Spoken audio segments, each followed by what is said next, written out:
Fils et du Saint-Esprit. Amen. Le Seigneur soit avec vous. Esprit Saint, sois notre force, la force de nos âmes, que nous soyons pris d'une foi tout feu, tout flamme, d'une croix brisant les lames. Esprit Saint, éclaire-nous. Évangile de Jésus-Christ selon saint Matthieu. En ce temps-là, Jésus arriva près de la mer de Galilée. Il gravit la montagne et là, il s'assit. De grandes foules s'approchèrent de lui avec des boiteux, des aveugles, des estropiés, des muets et beaucoup d'autres encore. On les déposa à ses pieds et il les guérit.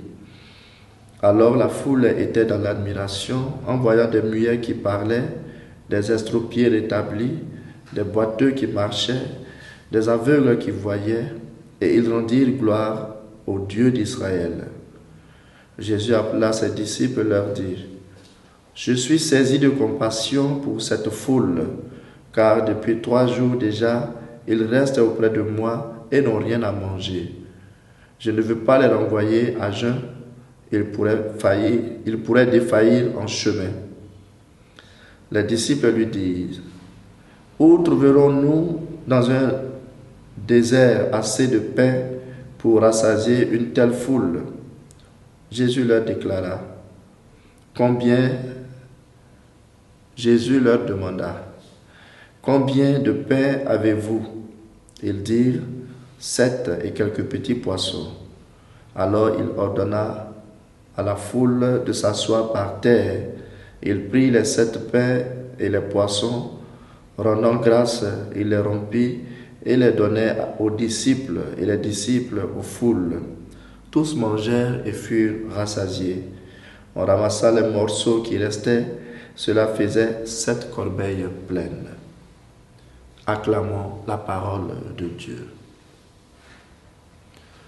Frères et sœurs, en Jésus-Christ, l'évangile de ce jour nous présente Jésus plein de compassion et de bienveillance.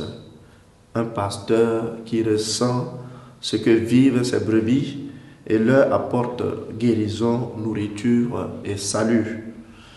Il accomplit déjà ce que nous célébrons dans l'Eucharistie. Il se donne à nous en sacrifice, c'est notre Eucharistie. En tant que guide et pasteur, Jésus veut se donner à toi. Il veut te faire du bien. Mais pour cela, il a besoin que tu aies au moins les 7 pains et les quelques poissons. C'est-à-dire que tu dois faire l'effort d'un peu de toi-même pour attendre le miracle.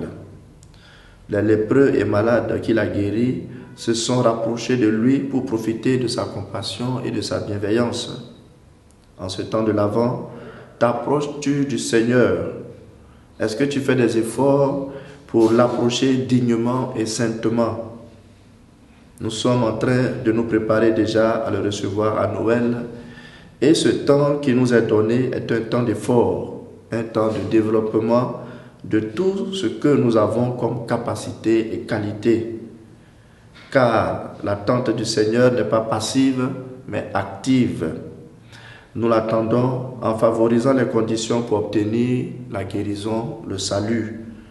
Que le Seigneur nous aide au long de cette journée à rechercher nos 7 pains et nos poissons pour qu'il bénisse nos efforts et les transforme en nourriture, en miracle pour nous tous.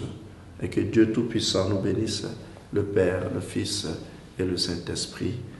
Amen.